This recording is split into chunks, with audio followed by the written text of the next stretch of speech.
Who's got it better than us? Nobody! Robert is being chased, thrown on the run, and it is caught. Touchdown, Keenan Allen. What a great... My goal is not to break you. My goal is to make you harder to break. Comes back, number 6. Huge sack by Joey Bosa. Touchdown!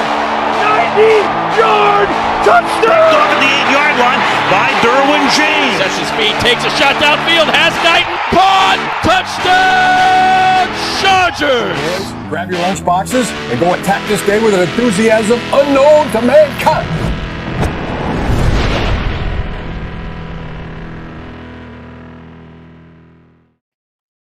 Hey, what is happening, everybody? It is April, spring has sprung in the north, the buzz of free agency has come and gone, and we are just 3 weeks away from the 2025 NFL Draft. What a time to be alive. This is the Thunder Down Under Chargers podcast. It is good for myself to be back in the studio for the first time this year.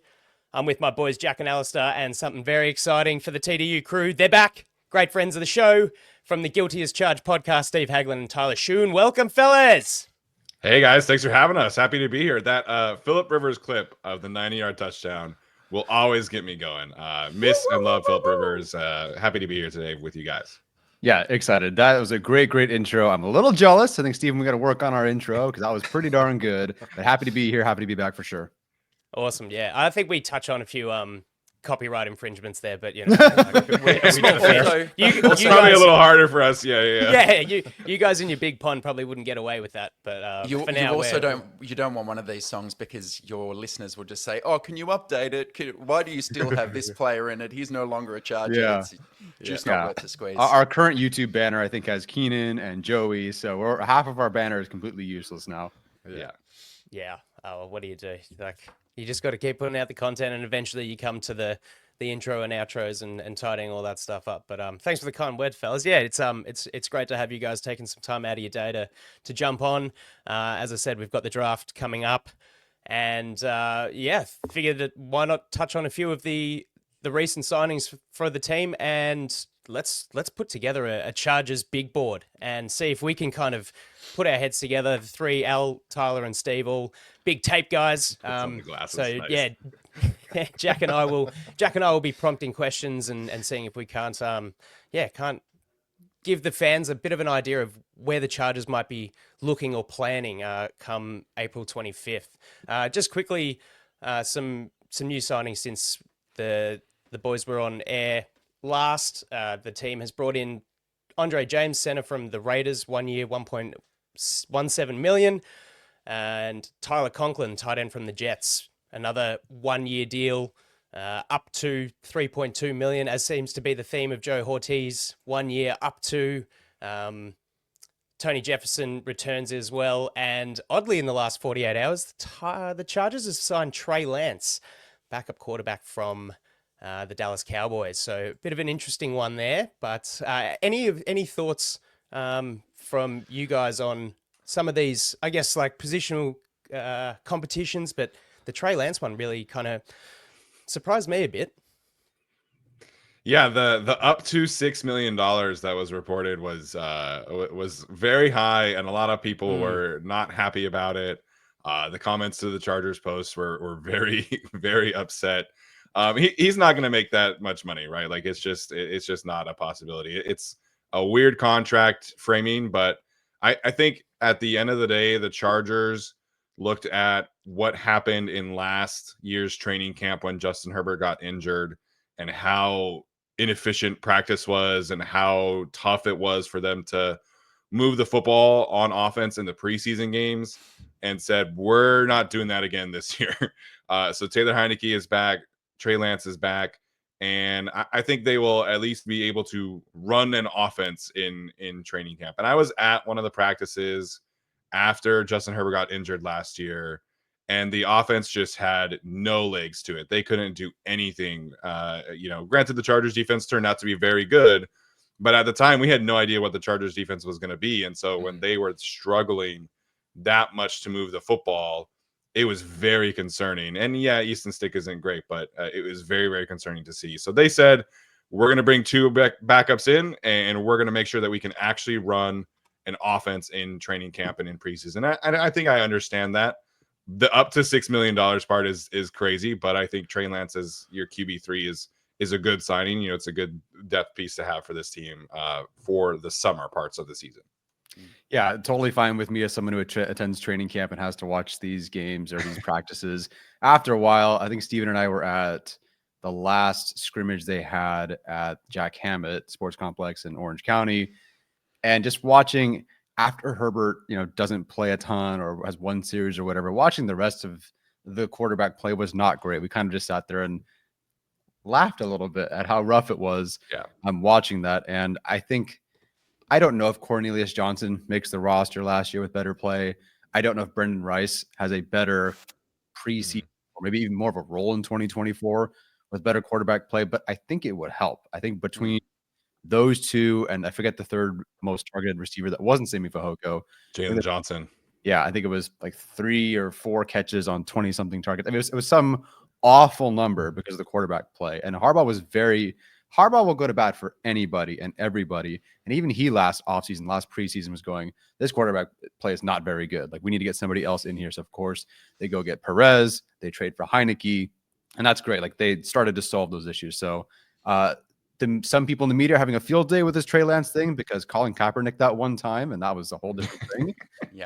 For some reason, people get bored in the offseason. They talk about Herbert being traded and this quarterback and that, whatever.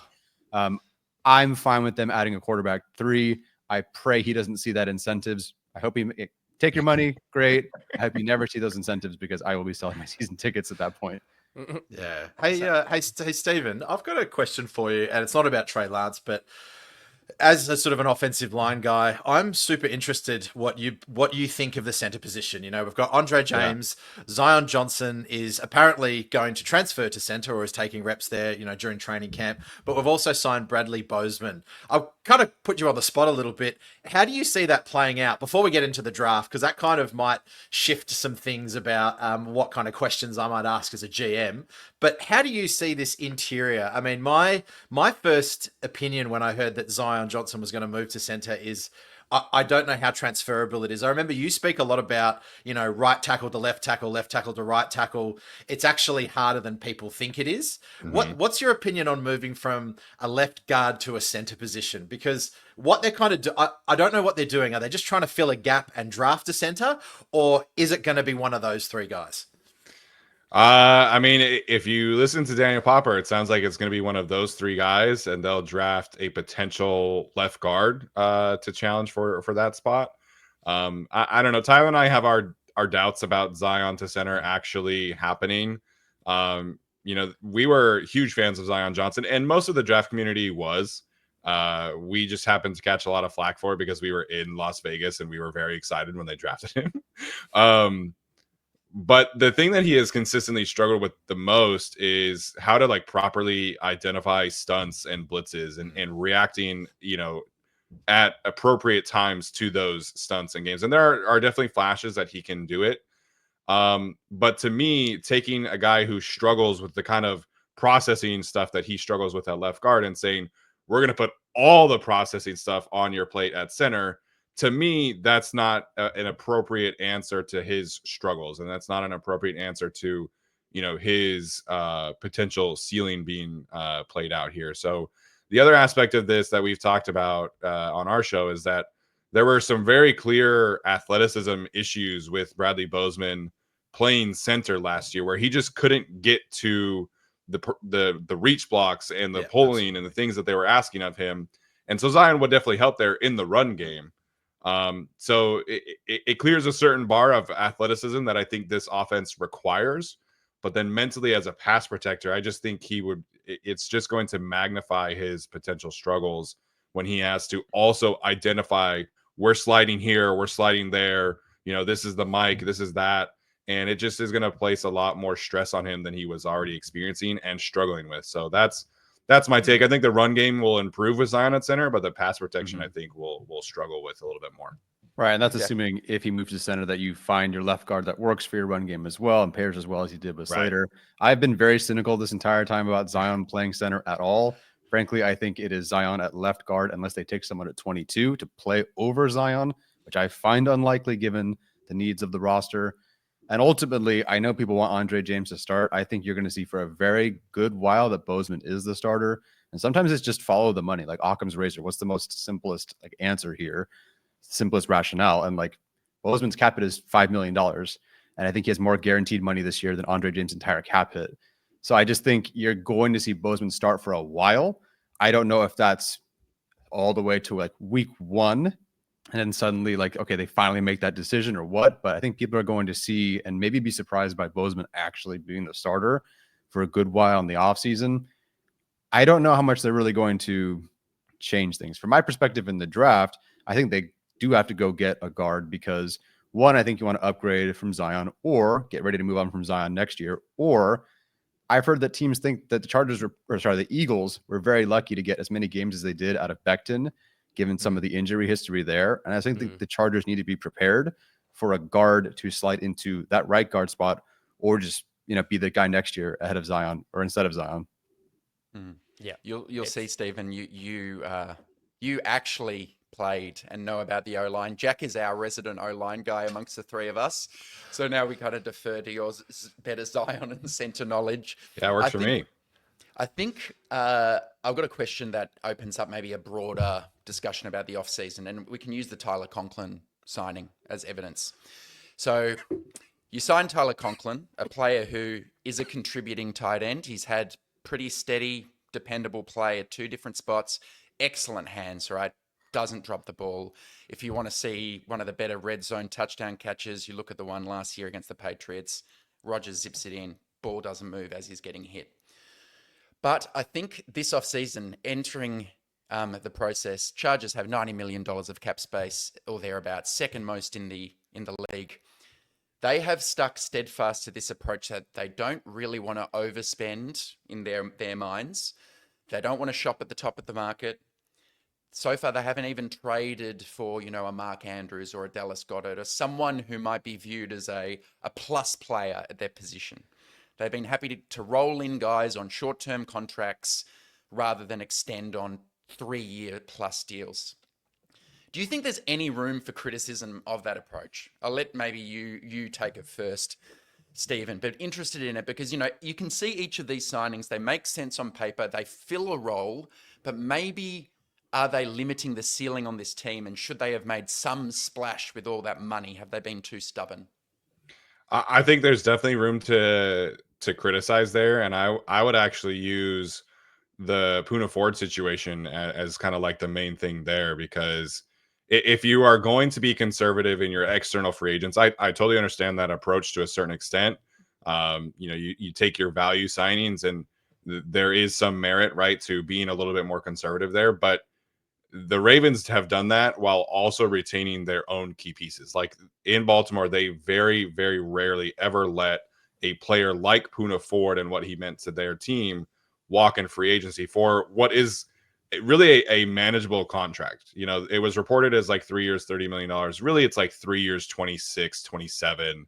And to me, that's a contract well worth paying for the bang that you're getting with Poona Ford. And so if you're going to be a little bit more calculated in external free agency, that's fine. It's cool with it. But you got to bring the guys back who you need to bring back. And Tyler and I did a non-negotiables show in free agency, and we did one for the draft as well. And one of the things we hit on first was they have to bring back Poona Ford because his value to the team is so much higher than anything you could find in external free agency or the draft. And it would have just given them so much more flexibility in the draft if you have that guy back. So I understand not going after, guys like, Ryan Kelly's of the world, to be an expensive center. There's injury concerns, things like that. I understand why they didn't go pursue like a Milton Williams, who's making $26 million a year for the Patriots now. But the fact that they let a guy like Poona Ford walk, I think that to me is like the biggest criticism of the offseason approach so far. Yeah, I understand them not wanting to spend a ton of money on question marks. And this, unfortunately, this free agent class had a ton of question marks. The best guys, the most expensive guys, all had question marks, injuries, lack of production, 1-year wonder, you name it. And that's part of the reason they're hitting free agency is they're not, the best guys don't always hit free agency. But like Steven said, what you have in Poona Ford. And I don't recall, I can look it up while we're talking, we were given a number regarding like Poona Ford's surplus value to the team last year.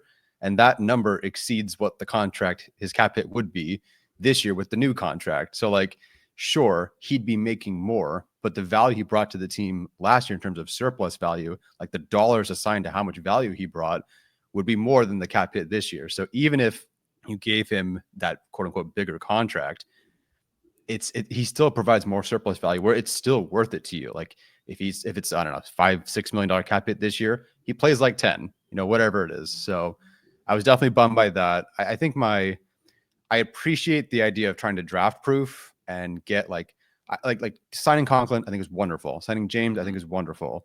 All these things make sense.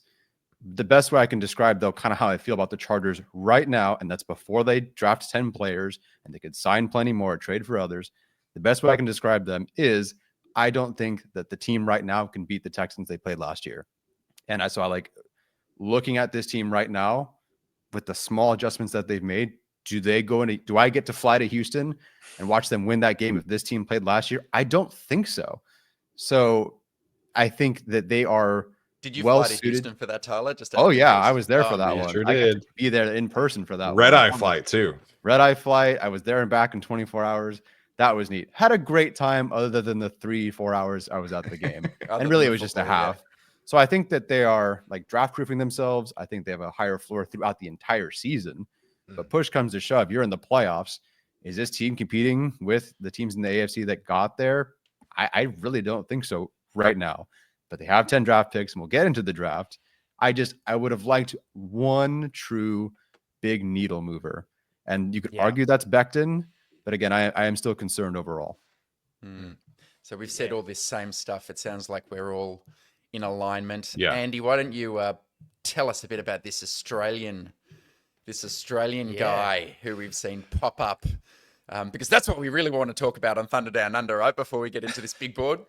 It would be absolutely remiss as the Aussie Chargers podcast to not talk about the IPP signing, Jordan Patea. 31 caps for the Wallabies, the Australian National Rugby League team, 58 for the Queensland Reds. He's a very athletic, I think 6'4", I think, about 260 pounds, athletic backliner, translates apparently quite suitably to the tight end position. So really exciting. Lot of kind words from Jordan Mailata about, his physical ability, the kind of guy he is, and how awesome this is for his career and his future moving over. So wish Jordan all the best.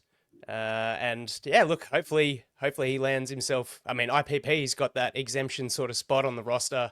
And yeah, hopefully it goes really well. We've already been tapping into him, hopefully to get him on the show and have a chat with us, which would be cool too. But yeah, that's exciting. Competitors welcome, right?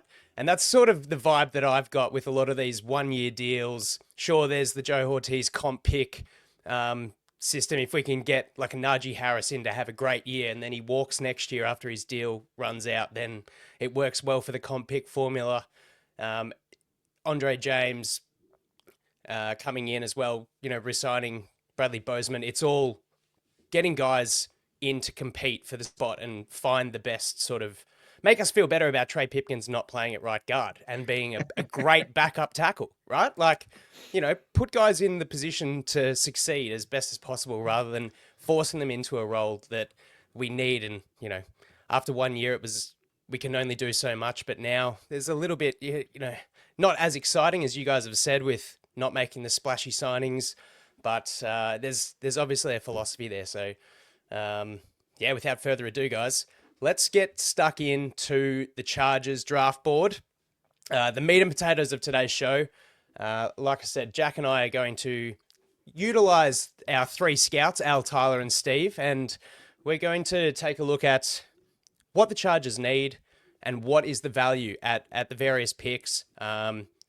Comparing players who may be available there. A lot of speculation, but a lot of fun as well. And just try and get I don't know, maybe like a bit of an understanding to the lay fan who doesn't watch college tape or watch much college football and just sees names get mocked to the Chargers and, just because they're a good wide receiver, are they the right wide receiver to come to the team? Are we going to want to draft another guy that plays inside, or do we want that guy that can open up the outside of the field for Justin Herbert, provide more weapons, that sort of thing? So, Tyler, how do you feel about this class? Who's GM Joe Hortiz and who's assistant GM Chad Alexander? Just trying to work it out. I'm guessing Andy with the shaved head is the Joe Hortiz type. No? Well, neither really have hair. I'm gonna throw. That's true. Chad is also very bald. Yeah. Although I'm glad neither of them's tried to make themselves look like Chad for the show. Probably would not have gone down as well. Yep. No. Didn't even need to. I'm gonna let Jack be Joe Hortiz today. He's the wiser teacher, the wiser head. So if we will, Jack can be Joe Hortiz, and I will be Chad Alexander, fresh off a spattering of GM interviews in the off season. He's just been kind of living his life, and now he's a bit. It's the story of my life, really, just floating around. Okay, Chad, can you you've spoken for a lot. Daddy needs to talk now, okay? All right, Daddy's going to take the conversation. GM's going to come in. All right, so I think you were going to give it to Tyler first, Andy, so I'll keep it with Tyler.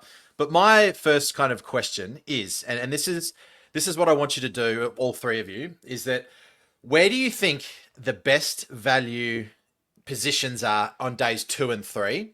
Mm-hmm. And what does that mean for our first round pick? So I want you to give me your best first round pick, given some value that we can find in rounds 2 and 3 and later. All right. So best first pick, best scheme fit, Tyler. Let me know. Convince me. Sure. Okay. So the best scheme fit and the best outcome, I think, for the Chargers at 22, in my opinion, is Kenneth Grant. I think Stephen might go Colston Loveland there. And it's a strange answer given that the depth and the best class, the position group in this class is defensive tackle. But I watched Kenneth Grant in full today. I waited a while and I watched him before the show because I figured he might come up. And I just don't think there's anything really like him at that spot or after. I appreciate Derek Harmon. Walter Nolan has some concerns. I think Kenneth Grant is a whole different animal. And the Chargers desperately need that guy, that pass rushing defensive tackle option. Can he play nose? Sure. Is he an enormous human being who could play nose and play the run? Absolutely.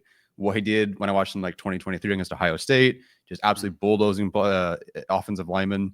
I think I have to go with him there. And it's not because I don't trust myself to find a defensive tackle in the draft later on or a nose tackle later on. It's that I would prefer to double down later on. So at 22, I would prefer to go with someone like Kenneth Grant. I would understand Loveland. I could see the Chargers doing what they did last year with Alt McConkey and going with it felt like, and I wrote as much before the draft, if you don't get your guy in the first round, or even maybe the first like 3 tackles in the first round last year, there's a cliff. And if you look at how things shook out last year, there was one. So instead of going neighbors and then offensive lineman, they went alt and receivers where they played the strength of the draft, which was receiver. Tons of depth there. So they could do that. But to me, the best possible outcome, I think, barring Abdul Carter somehow getting to Los Angeles, is Kenneth Grant, in my opinion, because I have zero reservations about the scheme fit. Obviously, I know that is the most likely route to the best possible outcome. See, this is where your scouts are going to not disagree, but just going to put different opinions out there. Watch a lot of Kenneth Grant. Really get it. I get it. He's still young, 333 pounds, like long arms, played in the system. I viewed him as a kind of a nose tackle type build who played like a finesse player. And I thought I would have loved to see more reps with him bulldozing guys or holding up against double teams. I actually thought he struggled to hold up against double teams. And although he's very good off the snap and agile for a bigger man, doesn't necessarily finish plays because he's so big that he does struggle to kind of finish on the quarterback, though he does create some pressure. So I think he's kind of an early second round grade kind of guy. I like him. I think his upside's pretty good. I see him not as a tweener type, but not really elite in any one area yet. But it doesn't mean that he can't develop into it. I would be happy with that outcome. But who I'm going to go to bat for, Jack? To answer your question, I think the depth at wide receiver is really good second round. So if you don't want to spend on a Golden or a Luther Burden or someone, I think in our second round we'll find someone we quite like. Edge depth, DT depth, both really good. You could make the argument it drops off at edge, so you might want to hit that now, but the depth of those positions are good. Where I think the depth isn't as good personally, tight end and interior offensive line. So I think if you miss out on call it a Booker or a Gray Zabel here, I think there's a real jump and a tier drop by the time you get to the end of the second. And for tight end, if Colston Loveland is on the board, that's the guy we're targeting, guys. Assistant GM, boss. He's the guy. He's more of your joker type. We've already got Will Disley, who can play attached to the line of scrimmage, predominantly a run blocker. We've got a guy who Harbaugh's familiar with here. You see him run to the flats. It doesn't look like Tucker Fisk. He catches that ball in the flats and he takes off and goes. He can contested catch. People have criticized his run blocking, but you can see that the effort and competitive instinct is there. And for what we'll be asking him to do on split zone or as detached from the line of scrimmage, I think he's adequate initially. And he would just be that weapon that Herbert hasn't really had yet from the tight end position. And I do not think it is a coincidence that the two best quarterbacks of the past 20 years had Gronk and Kelsey playing for them. And I think Loveland's upside is so good that he could be one of these top 3 receiving tight ends in the NFL, a Brock Bowers-like impact. Stephen, Loveland's the guy if he's sitting there for me. No, I completely agree that Loveland is the guy for me. I think it's the safest path to finding like a real, super boost essentially on offense. Like I think this opportunity to get Colston Loveland opens up space vertically for Ladd McConkey. It opens up space vertically for Quentin Johnston. It gives them the opportunity to really go out and create mismatches where Colston Loveland can play in the slot. He can play inline. He can play as an X receiver type role as well. The only real corner DB I ever saw him give him trouble was Jahdae Barron, who's a unique freakazoid himself. But outside of that, I think he's an opportunity to go out and create mismatches. If you flex him out wide and teams have a safety go out there, he's going to win that matchup. If they follow him with a linebacker, he's going to win that matchup. So to me, Colston Loveland just creates a real opportunity to maximize your offense at the best level. To circle back to Kenneth Grant, I think the argument for Kenneth Grant for me is just the potential of his athletic traits. And I know he didn't end up testing like, a 99th percentile athlete, but for his weight, he tested extremely well. And the flashes that he shows on tape, like there's a rep against USC where he is rushing as a stand-up rusher with his, in a 2-foot stance instead of a 3-point stance. And he does a little Euro step cross chop against the center and he gets home on Miller Moss. And he just does stuff like that there aren't many people his size that do. So I do agree that there are definitely some technique concerns. There are definitely some pad level concerns as well. I think he can play a little bit too high at times. Can he fix that, Stephen, because he's so big? I think so. I think with Mike Elston, you can fix that. At this point, Mike Elston can have whatever he wants. Like Mike Elston can do no wrong, in my opinion. So that is where I'm at. I think for me, it's Colston Loveland is pretty clearly number one. And then I'm actually going to say Derek Harmon here as well. Derek Harmon has a bit of a different vibe to him than all of the other defensive tackles because he also at one point was 330 pounds and was a run stuffing defensive tackle for Michigan State. And then this past year, he dropped 20 pounds and was the most productive interior pass rusher in college football. And so he can give you the interior pass rush juice right now. And he's a certified run defender. He has that experience. He has that role in his background knowledge. So he is older than Kenneth Grant. He's a little less athletic, I would say, given the size. But when it comes to a floor, I think he has a higher floor right now than Kenneth Grant at defensive tackle. And those are the defensive tackle position is one I like Tyler. I would like to see them attack early to try and get some pass rush juice in the room right now. So, Stephen, just to clarify, before I pass it on to my assistant GM with his question, are you saying 1A is Colston Loveland and 1B is Derek Harmon? I'm saying 1 is Colston Loveland and 2 is Derek Harmon. 2 is Derek Harmon. Awesome. Thank I'm you the very exact much. Same. Nice. There we go. Awesome. And Andy. I do also want to say I agree with Alistair about the lack of other tight ends. Tyler and I have caught a lot of flack for that this offseason, but we don't love the other options outside of the first round. I'm interested. You brought up Jahdae Barron from Texas, obviously the Jim Thorpe Award winner. Yeah. How do you guys feel about where the cornerback room is as it stands? It's very young. It's quite thin. Although like bringing in a bit of veteran help with Jackson, Dante Jackson didn't really push the dial for me too much. Like, where do you see cornerback as a position of need? I guess Jahdae Barron is an athletic all rounder really, and he has been mocked to the Chargers at 22. Sorry. Yeah, Tyler and I love Jahdae Barron. He is, to me, like a perfect fit in this kind of defense. And I think specifically, his potential as a slot defender is tremendously high. And the Chargers use Jasir Taylor's. Yes, much higher than Jasir Taylor's. The Chargers are in a bit of a weird spot with Tariq still, where I still kind of think he's best suited in the slot, but he can play outside. He showed that last year and have to give him a lot of credit for that. But when Derwin James was not playing in the slot, the passing defense did kind of, take a bit of a nosedive when he was not able to do his thing in there. And Alistair is pointing this out on social media, where Derwin did kind of take a little bit to get his footing going in the new system a little bit. So there's also a world out there where Derwin James, who's this athletic freak, is getting a little older. You maybe have to give a bit of a succession plan for this kind of role that Jesse Minter wants to use, where you can have a versatile chess inside piece. These Chargers walls. Don't say that out loud. That's good. we got to future-proof this roster. Yeah, and I like, are there other position needs that they should take ahead of corner? Yes, absolutely, because they need like starters at defensive tackle. They need a starting potential left guard. They need a starting tight end. They need a starting receiver, all this stuff.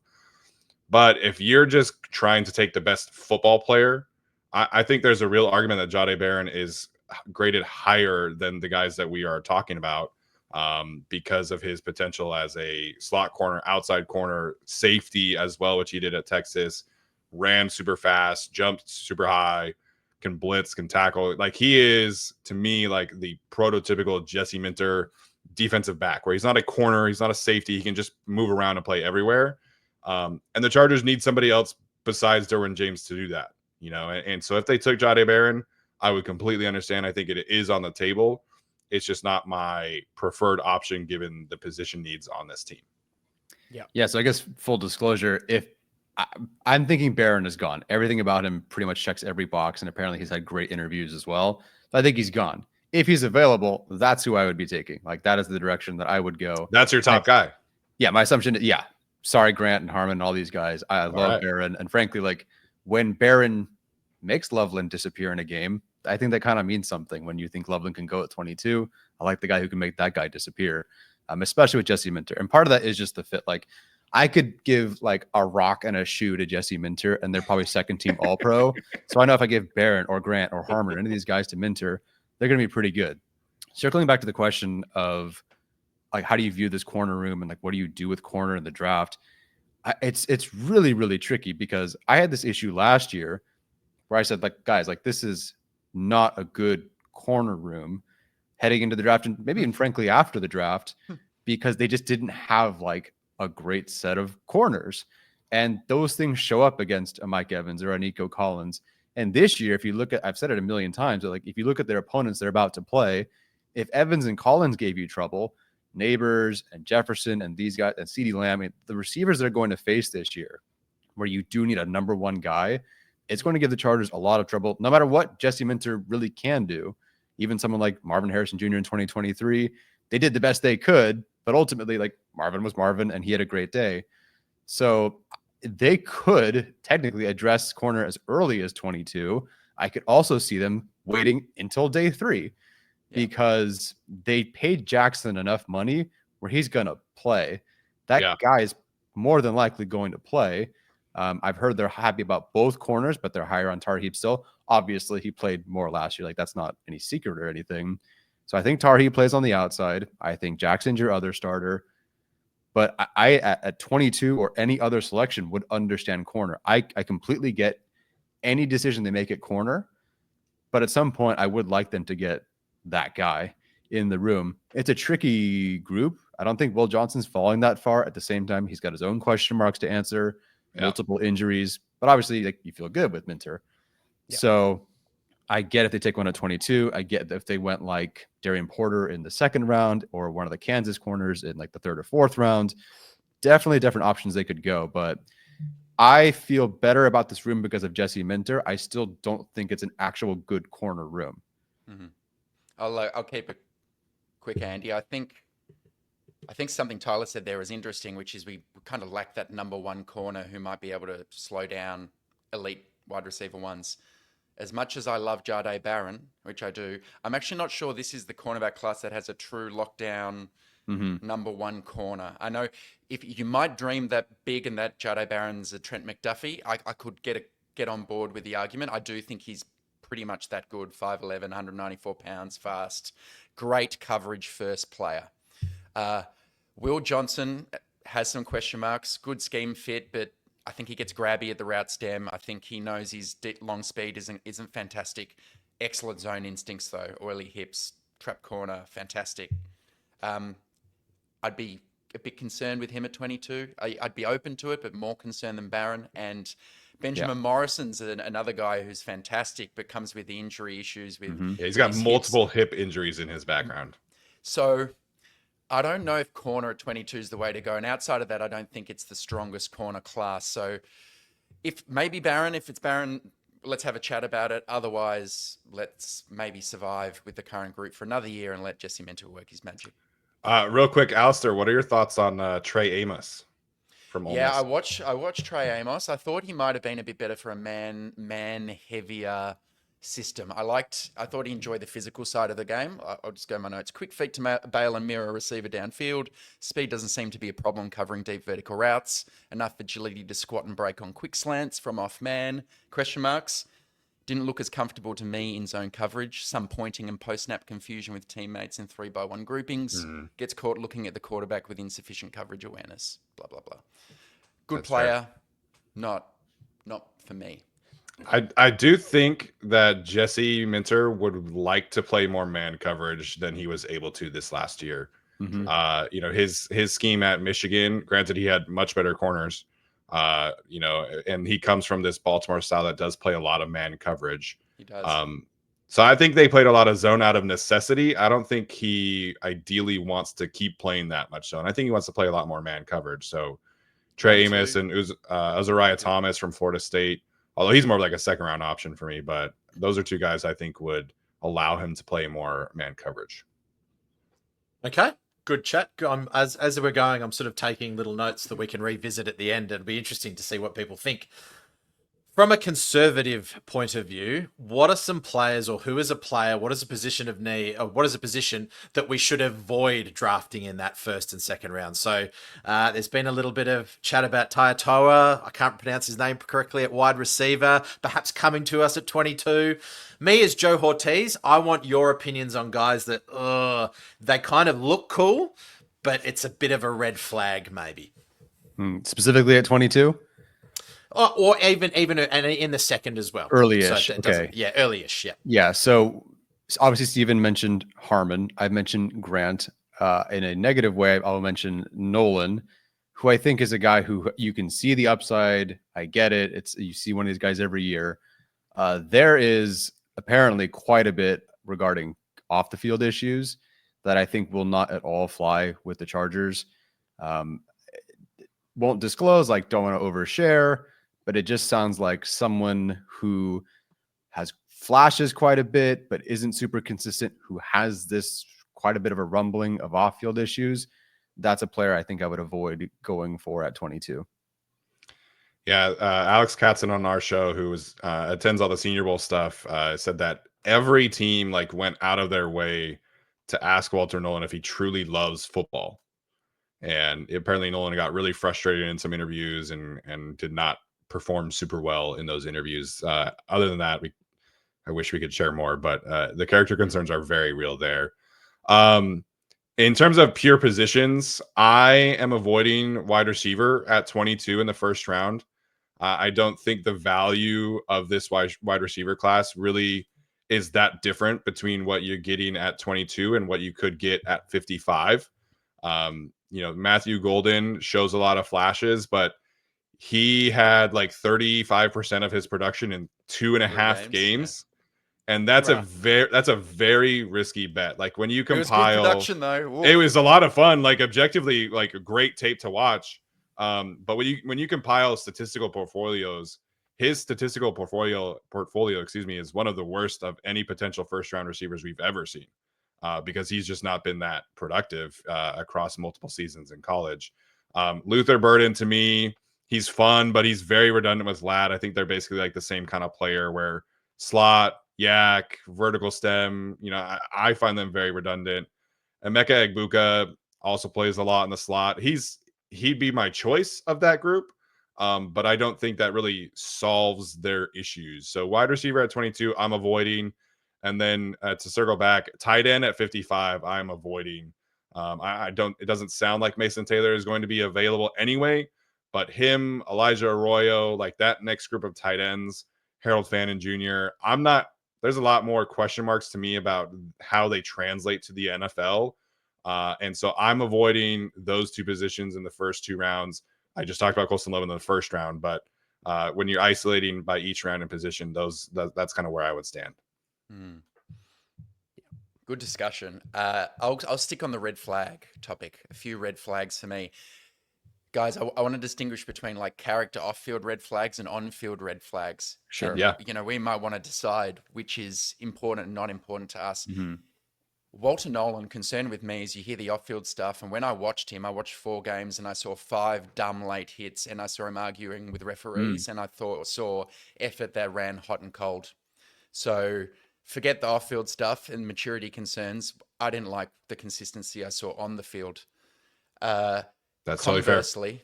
Conversely, you've got a couple of guys off the field, James Pierce Jr., Mike Green, both edge rushers at 22. James Pierce Jr., they talk about poor character and doesn't work hard and whatever else. Mike Green, a bit more concerning. 2 women have claimed sexual assault-related allegations about him in the past. On the field, I don't really have too many concerns. Maybe a few about James Pierce occasionally, but I like most of what I see from him. Mike Green, I love what I see on the field. I think his football character is outstanding. He plays like a bat out of hell. That would be purely one of the best possible results on draft night from a on-the-field football perspective. Teams just need to make sure they're comfortable with what has happened in his past off the field and what that augurs for their future.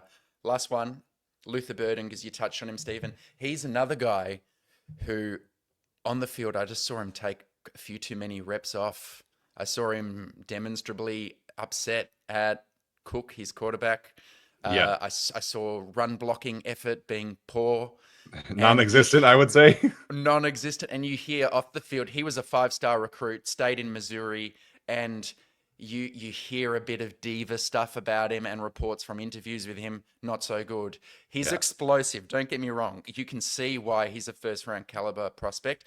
He makes these game-changing 50-yard touchdown plays. You just go, freak. But he takes plays off. I don't know if that's a Harbaugh type of guy for me. Yeah, this getting to your point about the edge rushers, this is a tricky edge rush class because Abdul Carter is insane. I don't know if you've watched. I know Tyler has it. I don't know if you've watched him, but he's insane. Outside of that, there's just a lot of questions. Shamar Stewart from Texas A&M is an athletic freak, like tested right next to Myles Garrett. But he's got like 4.5 college sacks. Like he's not productive at all. Michael Williams, great run defender, big physical, not a ton of pass rush production, not a ton of true pass rush reps. He very rarely got to play actual edge rusher. And then there's a lot of tweener types, Nick Scourton or Scorton, however you say it. He's kind of a tweener type, I would say. Savion Jones, these guys, very tweener-ish.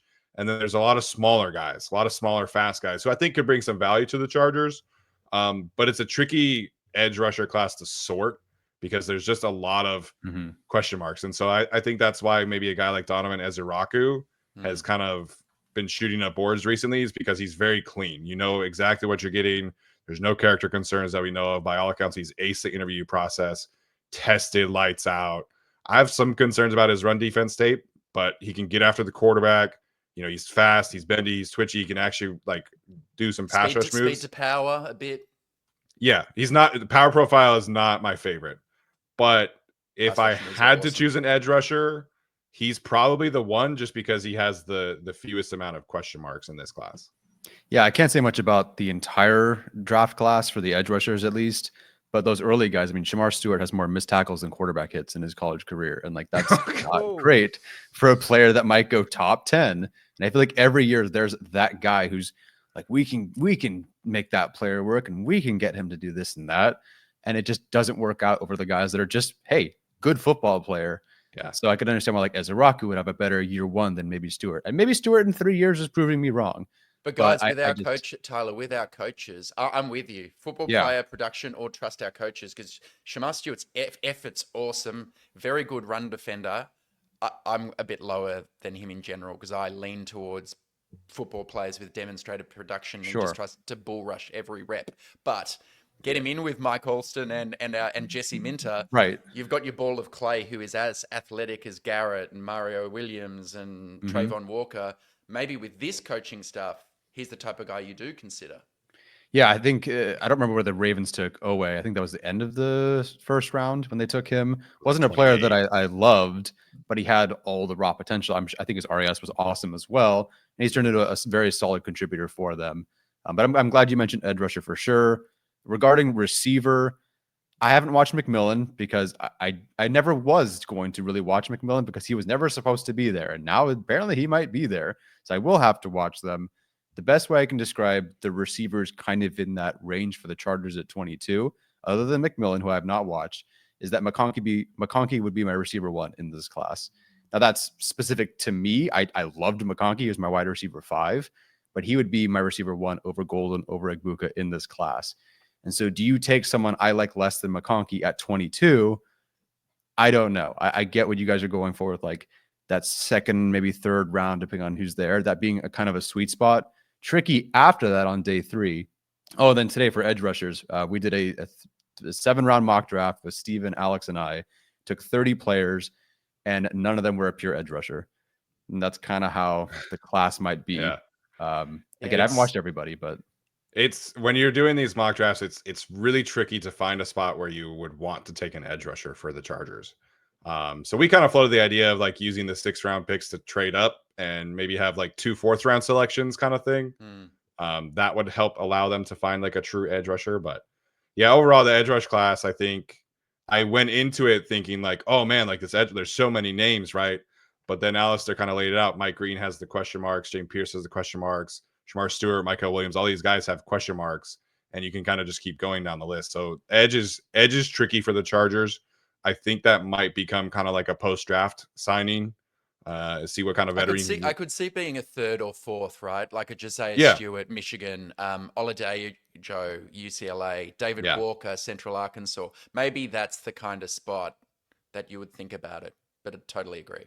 Yeah, top 2 rounds, I think for edge rusher, I'm probably avoiding unless Mike Green has had a real come to Jesus moment and just a completely different man than when he was a few years ago at Virginia. We all make mistakes, right? But that to me is something that the Chargers specifically are probably not okay with. Yeah.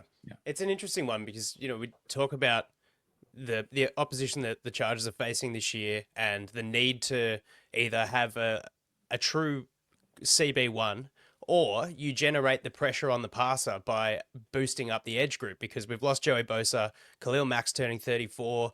Tooley is great, but it's going to be a big leap up in terms of what's expected of him. Bud Dupree flashes, but I wouldn't be relying on him on one side of the line there. So either you do go high and take one, or as Al said earlier, there is a bit of a drop off. So it's from that sort of 1st-round caliber to the rest, and obviously all these question marks and red flags. So it's a really interesting kind of thing to navigate is how Jesse Minter can put together his various pieces of the defense to succeed against this bevy of opposition that have dangerous weapons, and we need to find a way to combat that and win a fair chunk of those games.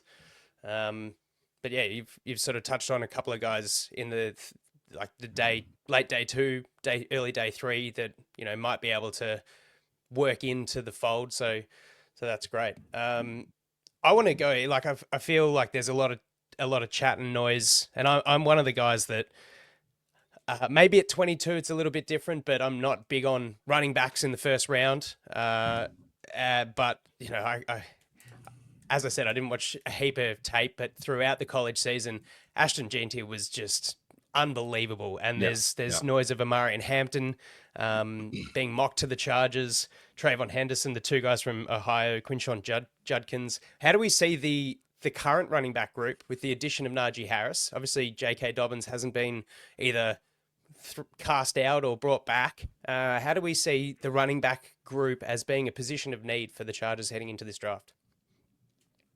I think you could look, well, okay, so full disclosure, I took a running back in the first round of a mock we just did today, although I got to pick last after other players had already gone. So it was like getting my first option, but he was my 6th option. So someone like Hampton, I would understand, but overall, I would prefer to wait just a little bit. This is a class where you can wait. I think Steven mentioned today that Dane Brugler said he had 36 draftable grades on running backs this year, which is the most he's ever had. I have not watched 36 running backs. I can't imagine how many he has that watch that don't have draftable grades. But I have, I think, enjoyed almost every single running back that I've watched so far, and they all bring different variety. There's even some like exciting, like bigger running backs later, or pass catching guys later, or whatever. They do need to take somebody, and I'm feeling if it's not Hampton, it could very well be Henderson in round 2, or Martinez in round 3, or Harvey in round 4. Like there are so many good running backs in this class. I think they need to take somebody. It's just a debate of, do you want someone who complements Najee style? Maybe people call him like a bruiser or a short yardage or whatever guy. So do you want someone who's explosive, like your J.K. Dobbins from last year, to Gus Edwards and what he was supposed to be last year, never really lived up to? Or do you take specialist? Yes. Or do you take someone who is like Najee Harris, because Najee Harris is on a 1-year deal? Before they signed him and got the contract out, we thought, okay, this is like a 3-year deal, maybe 2-year deal, whatever. It's a 1-year deal for not all that much. So I could see them taking someone who's just like Najee and just kind of doubling down there, or just finding someone completely different. The only thing I know is that Greg Roman will not throw to a running back, so probably not one of them. Not a pass catcher. Which is so frustrating because there are some great pass catching running backs in this class that I would love to see next to Najee Harris. But I think with Najee Harris, you have a guy who is going to consistently, give you the yards that are required. That's kind of how I would describe him. Is he is going to hit what you open for him. He's just very consistent. He is very able to just be that reliable running back. And so I would like to see somebody next to him who can, rip off a 40-yard gain and rip off a 60-yard gain, much like J.K. Dobbins was last year. And I think this is a great group for that. If the Chargers want to just be this hyper efficient running attack, and we're going to get 2 Najee Harrises in here, I would also understand that. And there's a great group for this class as well. This running back class is insanely good. I have graded 17 running backs, and there's still more guys that I want to get to, but I'm going on vacation for 10 days soon, and so I'm not going to be able to get to them. So it's just, there are options the Chargers could take at every round. And we just talked about edge rusher, how it's kind of tricky to find some, corner kind of tricky to find some.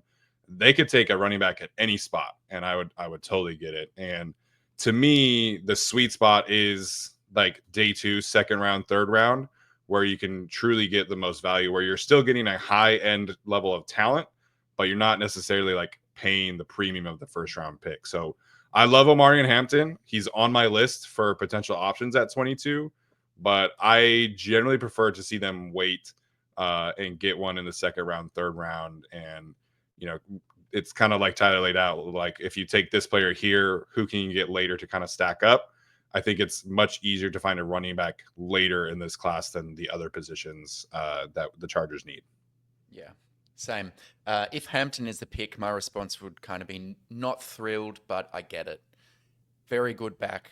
But I tend to have a philosophy, take generational backs in round one. I don't quite think Hampton's that, especially in a deep running back class. So if we want to have a conversation about would we trade up for Ashton Genty if somehow he got to 10, 11, 12, I could get around talking about that conversation.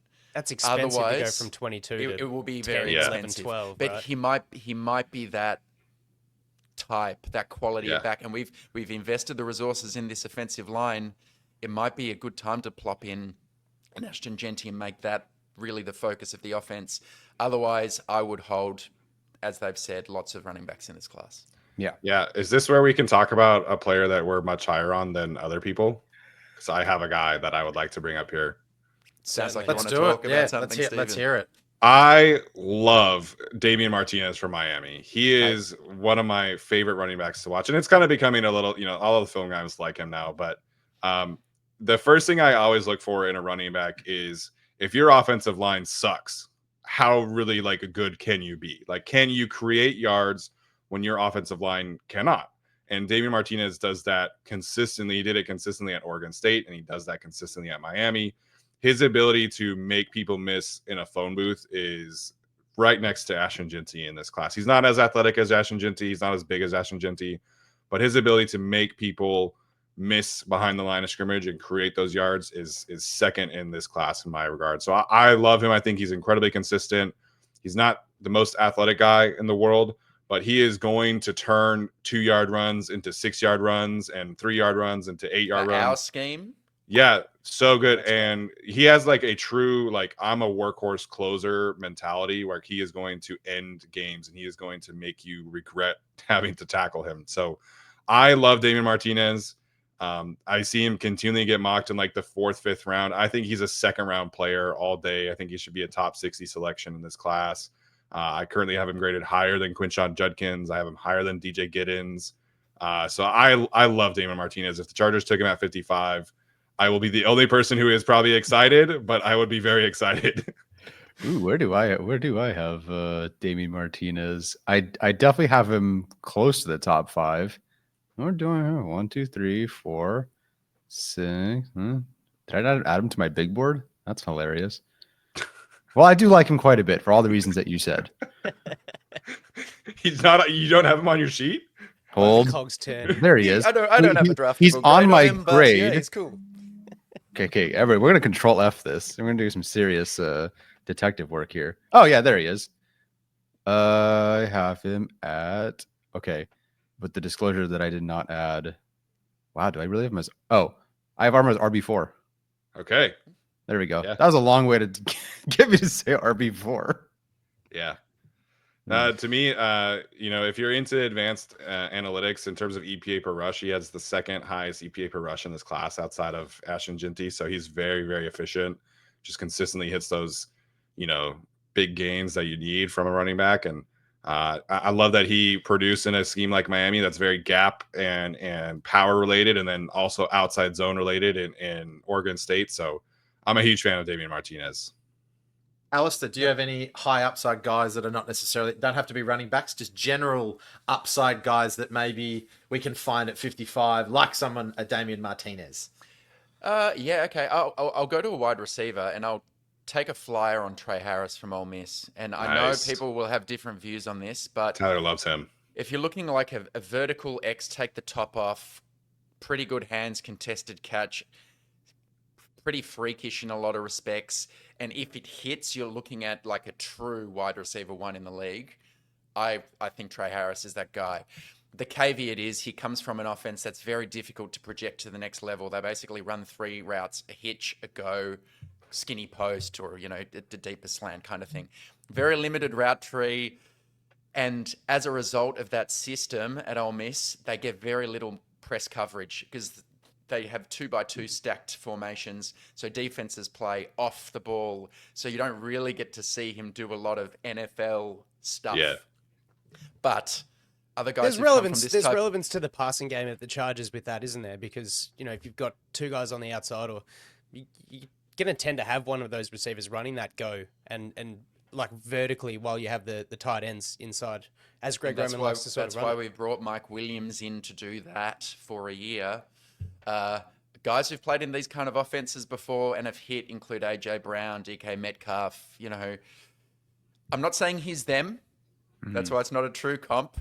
But if you want to shoot for the stars, Jack, if you want to take a risk, where I think the wide receiver class has a lot of wide receiver 2, possession receiver styles of players. And I even view Jaden Higgins from Iowa State a little bit more like that. I know some are super high on him. I thought he had some issues separating, especially on outside release on vertical routes. Liked him.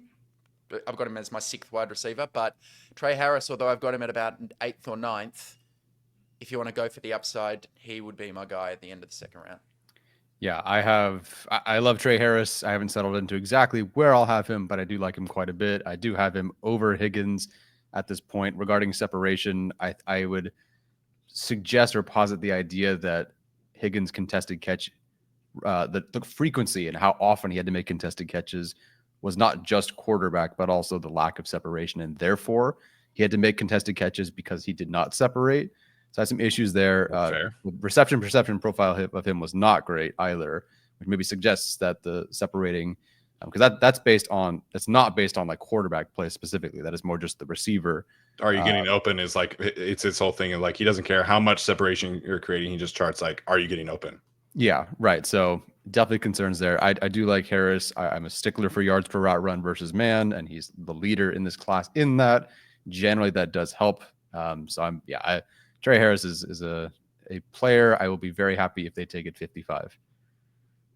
You got to give it the other view though, Jack. If like those stats look good for him, but his yards per route run on man, they didn't face a lot of man, and they also played some really poor, lowly ranked schools where he went off on them. So you just need to be mindful with every player. There is like one way of looking at it. There's another. That's why we're having these discussions. Yeah, I think Tyler, did you have another upside guy? Tyler, did you have an upside guy other than Trey Harris that we could be looking at in that 3rd to 4th round? Oh, 3rd to 4th round. Give me RJ Harvey all day long. That's a player. That's my favorite player in the class. Is he the best player? No, I don't think RJ Harvey is the best player. And there's definitely issues with pass protection. But this is a guy who I love good film and I love great numbers. And when they come together and the RAS is 90th percentile, you're feeling pretty good. 90th percentile athlete. He's number 1 in EPA per rush. One of 4 running backs in this class that forced a missed tackle every 3 carries. The highest rate of runs of 10 or more against stacked boxes the last 2 classes. He's 5th in yards per route run. He's a former quarterback. He threw a touchdown in the Senior Bowl. He's thrown a touchdown as a running back against, I forget what team, but that was like 2022. So yeah, the RAS, the film, the numbers, all those things are amazing. Getting about that 3-4 range. You know, he is 5'8", 206 pounds. Not the biggest running back. I know it's going to be blasphemous, but they do have the same 10-yard split. He did remind me, and I try not to do this often, but he did remind me of Darren Sproles. Ooh. I'll throw another one out here. I've talked a lot about this guy, but Mitchell Evans is my tight end of choice from Notre Dame. If the Chargers do miss out on Colston Loveland in the 1st round, Mitchell Evans definitely right now profiles as a blocker. But if you look at what he was able to do in 2023 when pre-ACL tear, he was right up there neck and neck with some of the best tight end receiving film as well. So he's a contested catch guy. He can stretch the seam. He did end up running like a 4.7-ish, so he's not super athletic, but he can get the job done there. So I love his style. I love his ability to block. I know the Chargers don't necessarily need like more blocking. They're kind of set. But Will Dissly is a free agent after next season, and so is Tucker Fisk. And I think he has enough receiving chops as a separator at the top of routes where he can create some advantages, you know, in the passing game. He's not ever going to be like a Colston Loveland high end, you know, as Alistair pointed out, like potential Travis Kelce type, but I think he can be a serviceable, reliable potential like tight end 2 in the future. And when the Chargers don't have like any real pass catching tight ends, I could kind of understand, let's just get 3 or 4 guys to throw out the problem. And that would be kind of what you're getting in Mitchell Evans. Cool. I think it's really important to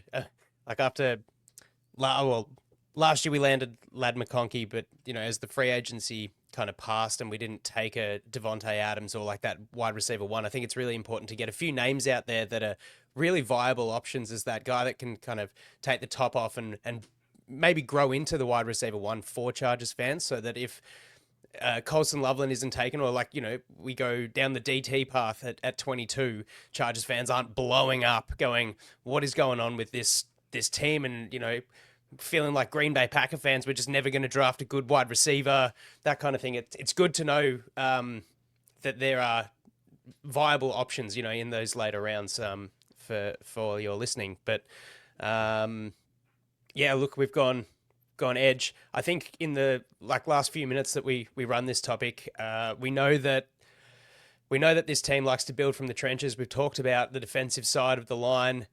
Where do things sit? And we've spoken about the need for possibly a left guard situation, or at least a challenger to the Zion Johnson if he stays there or if he moves into center.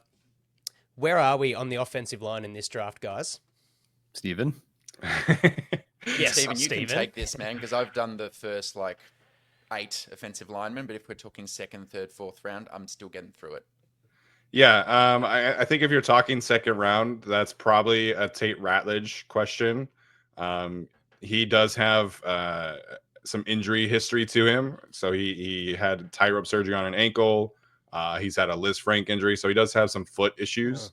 But he is the most athletic offensive lineman in the class, and I think his tape is incredibly reliable, versatile, and just gives you a lot of potential upside. So you're getting him. I think if he did not have the injury history, this is a guy who would be in first round territory. I think his film and athletic profile is that good. So you're potentially getting an injury discount. You're also inheriting the injury concern. So you, like Alex just said, both sides of the coin there. I love Miles Frazier from LSU. He's a guy who has started at least one game at every spot along the line, except for center in his college career. He played left tackle, right tackle at Florida International, and then has played both guard spots and right tackle at LSU. He's not the most athletic guy, but he plays with a ton of pop. He's got really strong hands, great anchor. And a lot of the times you kind of look for the opposite of what you're currently dealing with, you date a girl and then you go to the opposite end of the spectrum, right? Miles Frazier is incredibly high IQ awareness kind of player. He is always on it with the stunts, on it with the blitzes. He's consistently looking for work and making people, pay. If he's free and an edge rusher does an inside spin, that guy is going down 10 times out of 10. Miles Frazier is on it from a mental standpoint. I think he's great as a puller. So he's my guy probably in the third round. That's who you're looking at.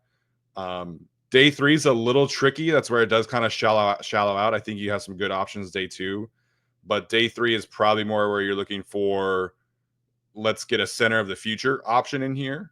If you want to maybe try and get solidified there, as opposed to taking a true left guard competitor. I do think the guard group does shallow out quite a bit. So Drew Kendall from Boston College is kind of my day 3 center of choice right now. The Chargers did send Mike Devlin, the offensive line coach, to his pro day. So they are definitely interested. He's a little undersized, but he plays with a real mean streak. He's got the snatch move down pat where he will make guys, just fall over consistently in pass protection. He can reach, he can pull, he can do all the things, he can duo.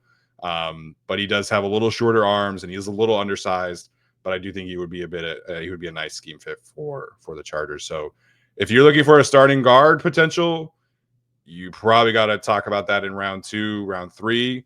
Other than that, you're probably talking about a potential center of the future on day 3. What, Stephen, have you looked at the Jonas Savaniah? He's, when I watched the combine, he stuck out to me as someone, obviously his profile says that he's probably more suited to a guard position, but he kind of has that mean streak. He's got, I thought, the way that he moved, because he's that sort of Samoan, Tongan background, he's got freakish athleticism and kind of pairs, that kind of suits well with our gap scheme. Do you reckon that there's going to be some doubt from teams, where does he play, tackle or guard? And do you reckon we could get him in that sort of third round, or do you reckon he's going before that? And what are your thoughts on him? Because he was the guy that sticks out to me that goes, ooh, I could see him working, in our offensive line.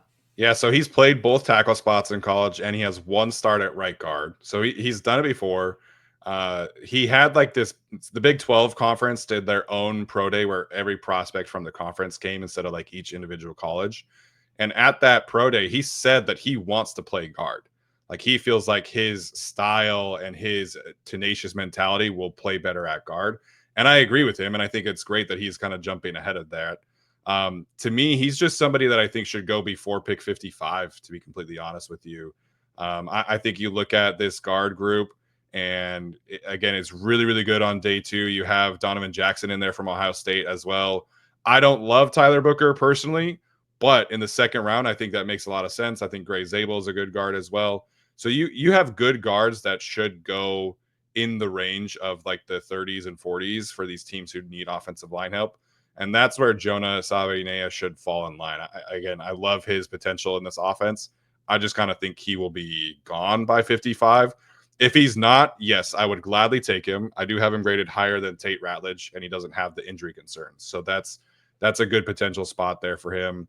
Really powerful anchor is my favorite thing about him. He does not let power get to him at all, which is an absolute must in this NFL world where every team has a dominant defensive tackle.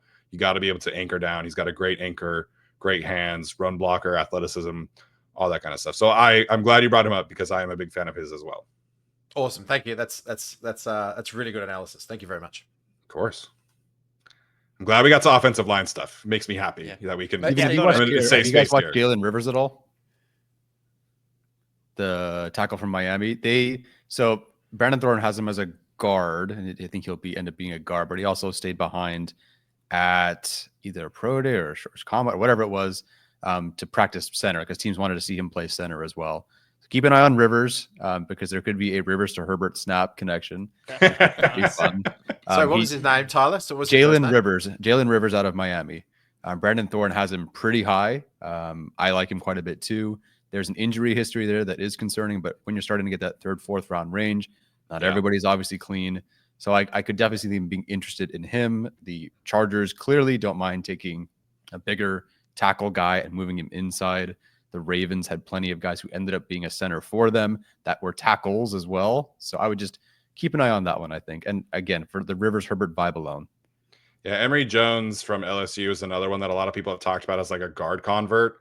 I didn't love his tape, but I at the time when I watched him, I was watching him as a tackle.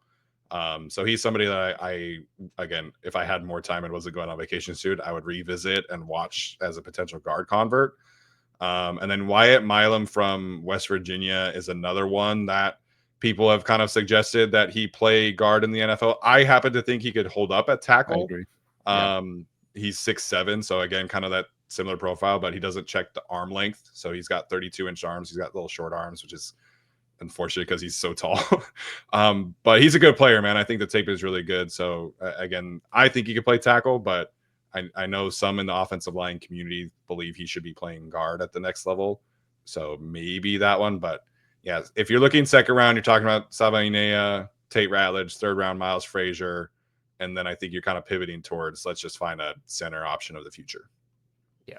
Positional versatility is a big thing that Harbaugh looks for. And and they appreciate is, a guy that can play 3 to 4 spots across the line in case of something bad happened. Because, gosh, if something happened to Slater or Joe Alt, that's big trouble for this offensive line, especially if you've got... I'm very curious if that does happen. Would they slide Pipkins out there or would they move Becton or what? So I am very curious about that potential scenario. Hopefully it never happens. Of course. We don't want to ruminate on worst case scenario, but you've got to be prepared for these. And I think that's one thing. Even though the signings haven't been flashy, they are preparing for, protection essentially. Scouts, anything further before we move along? Jack, do you, as GM, anything you want to know more about, or have you got your? Well, I'm going to.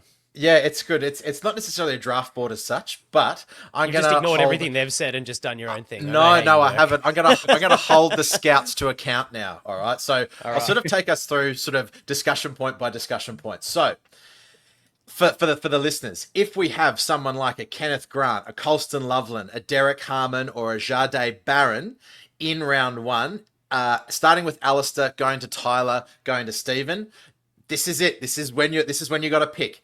Who are you taking? Alistair, go. Of those four. Loveland. Tyler? Grant.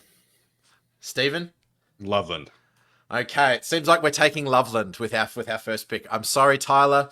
Unfortunately, your other two scouts have sort of gone over there.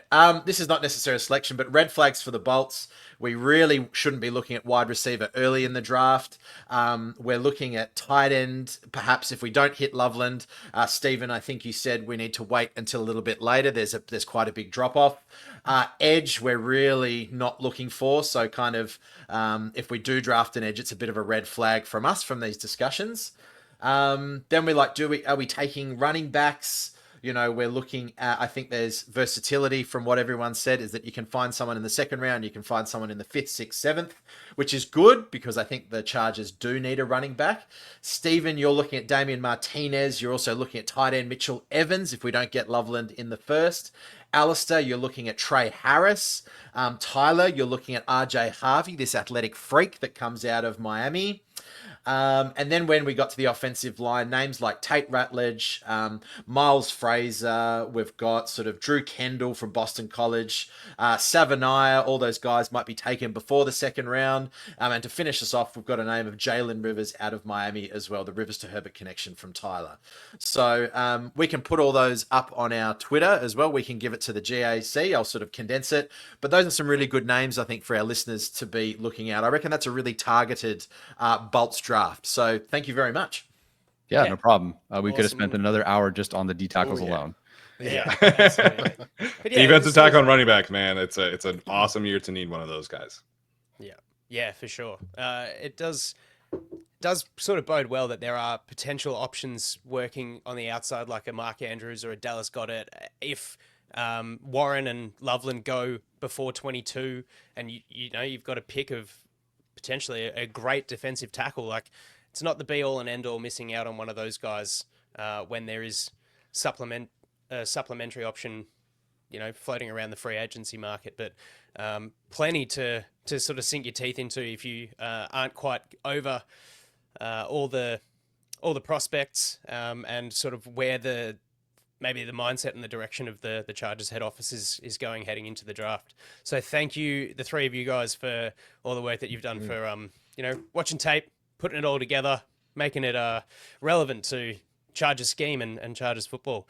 And just before we let you two Yankee Doodles go, it's the TDU Aussie quiz. We can't have an international guest without it, so we're each going to ask a question of you and see how you go stacked up against the last time you did it and all the other guys we get on the show. I'm going to kick things off with the first question.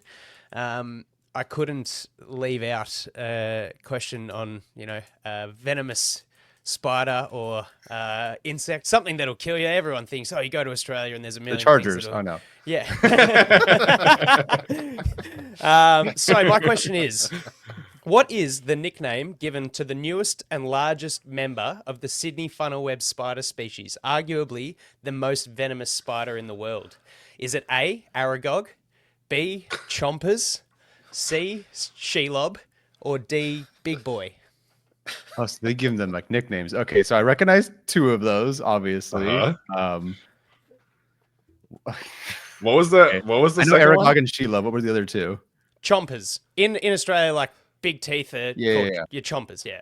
That feels too obvious. In Australia, he said. I don't know. Like, I feel like there's some context to that. But Sheila was also, they filmed it in New Zealand.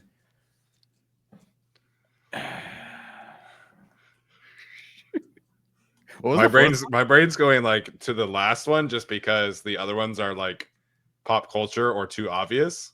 So I'm gonna go a Big Dog, or what was it? Big Dog? Big Boy. Big Boy. I'm gonna go with Big Boy. All right, I'll rally with Steven there and go with Big Boy. 1 from 1. Well done, fellas. Yes. Big Boy. My goodness. Okay. 3.5-inch leg span on this. Oh my gosh. Yeah. No, thank you. Yeah. So when you're looking at measurables, this spider's got them. So I won't be visiting for the game if you ever have one. Then I guess you got about You got about 15 minutes before your insides turn to mush if this guy gets his chompers You're on. really selling it for me. Sounds good. Just don't go to Okay. Sydney. No one wants to go to Sydney anyway. no one wants Wait, to go they're to in Sydney? Yeah, it's the Yeah. Sydney Funnel Web Spider, so central coast of Australia. Great. All Probably right. like the most touristy city in your guys' country. They're not like in the city as such. It would be in more rural areas. Yeah, you're not going to just bump Okay, into one okay, on the okay, train, okay. Yeah. like carrying Yeah, a yeah, briefcase on the way Alright. to work. Yeah, it's sort of more of a you'd find them in very quiet In your spots, backyard probably. in Sydney. Yeah. Well, in your Okay. backyard, yeah. All right, I've got one. This is a bit of slang, and we all know that we love that. What does the Australian slang term "dobber" mean? Is it A, a lazy person, B, a tattletale or informer, C, a type of sandwich, or D, a skilled surfer? So dobber. What does a dobber do? Can you use it in a sentence, or is that too obvious? Country of origin. No. I can. I'll use it in a sentence. It's like, don't be such a dibber dobber. You're not a very good friend. Can I that's get probably the like a- answer keys? Can I get the answers again? A lazy person, a tattletale or informer, a type of sandwich, or a skilled surfer. I'm Don't gonna be go such a dibber dobber. I'm gonna go with the second one then, the tattletale informer type. Yeah, let's do it. 2 from 2. We're doing all right. There you go. A dibber Thank you for dobber. the- That's what I good do. job asking for the Clarificatory Stephen. questions are out the door. That example, that very strategic by the two scouts, but he's Yeah. just completely given away the game. The perfect way to use that in a sentence is, what is a dobber? That's a sentence. You just completely gave it away.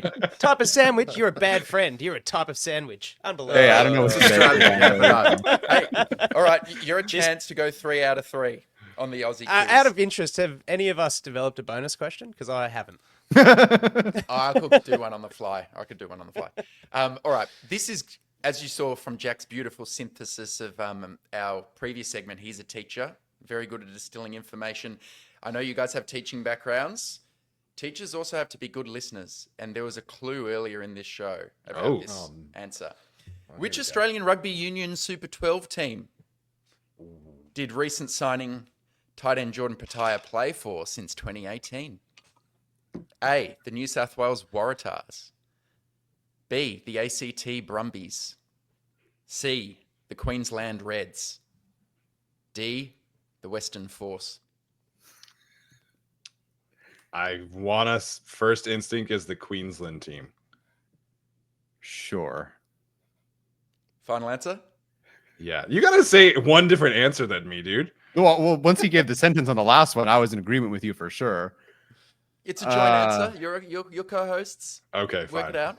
Queensland is it's a my joint guess. answer. Yeah. Yeah, we have to do a joint answer here, so I will agree there. 3 out of 3. Yes. Oh, you've done it. It's Jeez, we haven't had a right. 3 out of 3. Unbelievable. We're going to Wow. cop so You know. much shit from the regular TDU listeners. Everyone who listens and enjoys the TDU quiz is all about us making an absolute fool of all of our guests for I missed never everyone getting a last question time, right. so- Yeah, I think last time we went 1 for 6. I'm really I'm 3 for 6 currently, I think. Well, that's phenomenal. 3 from 3. Well, we'll hold off the bonus question for next time, perhaps. But that's the first we've ever had 100% on the show. Amazing. Do you guys listen to 100% Mr. Sunday great movies? Success. No, Mr. we Sunday don't. movie, no. Oh, okay. Well, I got you on an Australian podcast. Yeah. Damn, I feel like we've let the Aussies down by To be fair, I never would have guessed Daba unless I hit Jack. had Oh, guessed yeah. that. Yeah, I knew it was your fault, Jack. God, I'm a teacher. I want everyone to succeed. It's part of my heart. Everyone can appreciate that. achieve, Andy. Yeah. I appreciate that. Thank you. Good job, Stephen, awesome. using like your counselor powers to get the question, the sentence out of him. Follow-up questions. Yeah. Yeah. Brilliant breakdown. Guys, thanks so much again for your time today. It's been awesome having you guys on the show. Awesome picking your brains about this. And yeah, just all in all, like a really great chat. And you've done really well on the quiz. So all in all, awesome day. Thank you. Yeah, thanks, guys. We appreciate you having you. Love the format of this. You know, just going back and forth with Alistair was a lot of fun. You know, I do always appreciate his insights, and I'm glad we agree on some things. Glad we disagree on some things. Tyler and I tend to see things very similarly, so it's always good to get a third voice in here that will make us kind of question things a little bit more. So we appreciate that. Yeah, Awesome. love the Great show. format. Happy to have been a part of this quiz. I need something behind me that says I went 3 for 3. Every time you guys, I need you to sign it. We need a flag. I'll take down the Yeah. Keenan Allen jersey or one of my graduation things and put up the TDU quiz. So There you no, go. but this is fun. I'm sure Jack's got a template of like a certificate of Yeah. achievement and That's- some gold yeah, stars that he can exactly. send to you guys, and you I can could chuck do it that. up. Sure. Yeah, thank you. I will pay for postage and shipping. Guys, listeners out there, you know where to find these guys on the Guilty as Charged podcast. I'm sure you've got some awesome stuff coming up. Looking forward to seeing what you've got as the off-season progresses and following the draft. Like, a lot of exciting content all round for NFL fans coming right up. As for the three of us, we'll be back next week chatting some more off-season stuff. We'll find some stuff. We'll see you then. Thanks for joining us on TDU. We'll see you next time. Thanks, Bye, guys. guys. Bye.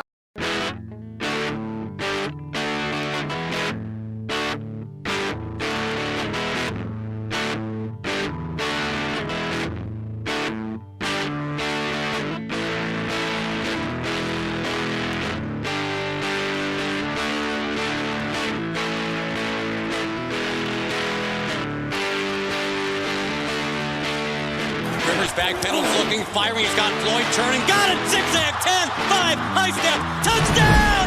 San Diego! Good night! Good night to all!